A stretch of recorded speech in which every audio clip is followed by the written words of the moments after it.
Good day mga kauragon. Ngayong araw pala na to ay puputulin na namin yung puno ng niyog na hindi na namumunga. At naisipan ko na masarap yung ubod ng niyog na gulayin. Kaya hindi ko siya papalampasin. At ayan, tinatanggal pa yung mga ibang palapa ng niyog ni tatay para maabot yung pinakang ubod o yung pinakamalambot na parte ng niyog. Ayan, nakuha na yung ubod para sa ating lulutuin ngayon. Dito pala ay hihiwain ko lamang siya ng pahaba na manipis para hindi siya magmukhang nilubak o nilupak kapag atin ang ginulay. Kayo mga kauragon, kapag gumugulay kayo ng ubod ng niyog, anong klaseng gayat at anong luto ang gusto nyo dito sa ubod ng niyog? Paki-comment naman para aking malaman. Ayan, tapos ko na siyang gayatin, kaya dito ay nagsalang na ako ng kawali at naglagay na din ako ng tubig upang mapakuluan to para matanggal yung kanyang matamis na lasa. At nilagyan ko na din pala yan ng konting asin. Habang nakasalang yung ubod ng niyog, ay kakayurin ko naman to. Nagagamitin kong panggata. Nung matapos kong kayurin yung niyog,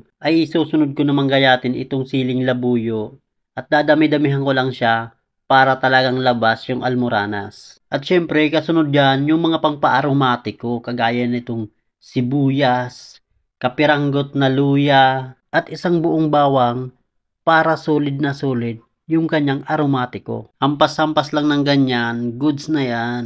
Nung sinilip ko itong pinapakulang kong ubod ng niyog, ay pangatlong kulo na pala siya, kaya hahanguin ko na to para makapagprito naman tayo ng ipang sasahog ko dito. Ayan, pangalawang salang ko na nitong kawali at naglagay na din ako ng mantika. Pagkatapos, sunod ko yung inilagay itong isdang tambakol na talagang bagay na isahog sa ubod ng niyog. Luto na pala yung kabila kaya aking binabaliktad naman. Saktong-sakto na pala yung pagkakaprito ko dito mga kauragon. Kaya itsura pa lang ay talagang matatakam ka na. At dahil ayos na ay hahanguin ko na siya. Itatabi ko pala dito yung isang piraso dahil yung aking nanay ay hindi kumakain ng ubod ng niyog. Para may pangulam siya, kaya tatabihan ko na lang siya nitong pritong tambakol. Matapos kong hanguin lahat ng isda, ay igigisa ko naman itong bawang. Bale, ito pala yung pinagprituhan ko kanina ng isda. Binawasan ko lang siya ng kaunti para hindi naman masyadong mamantika. Matapos kong igisa yung bawang, luya at sibuyas, ay isusunod ko naman igisa itong ubod para sulit na sulit talaga yung kanyang aroma. At naglagay na din pala dito ng paminta, magic sarap para lalong sumarap siya. Tapos hahalu-haluin ko lang siya ng ganyan, isang pasilangan, isang pakanluran.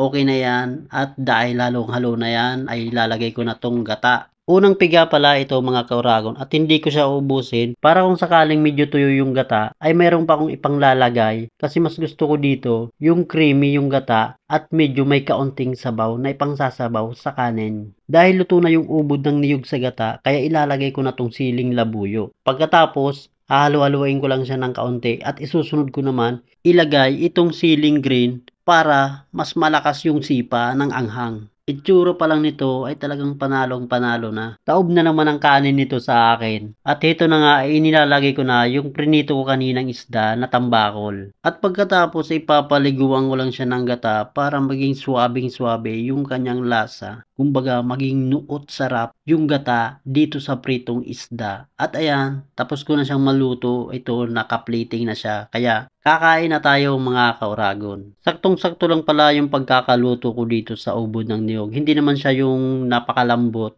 at hindi naman siya yung matigas. Sa pagluluto pala ng ubod ng niyog ay kailangan hindi mo siya gaanong lutuin para hindi siya magmukhang bagoong. Maraming salamat na naman pala kung nakaabot ka sa dulo ng video na to. Magkita-kita muli tayo sa susunod na video. Peace!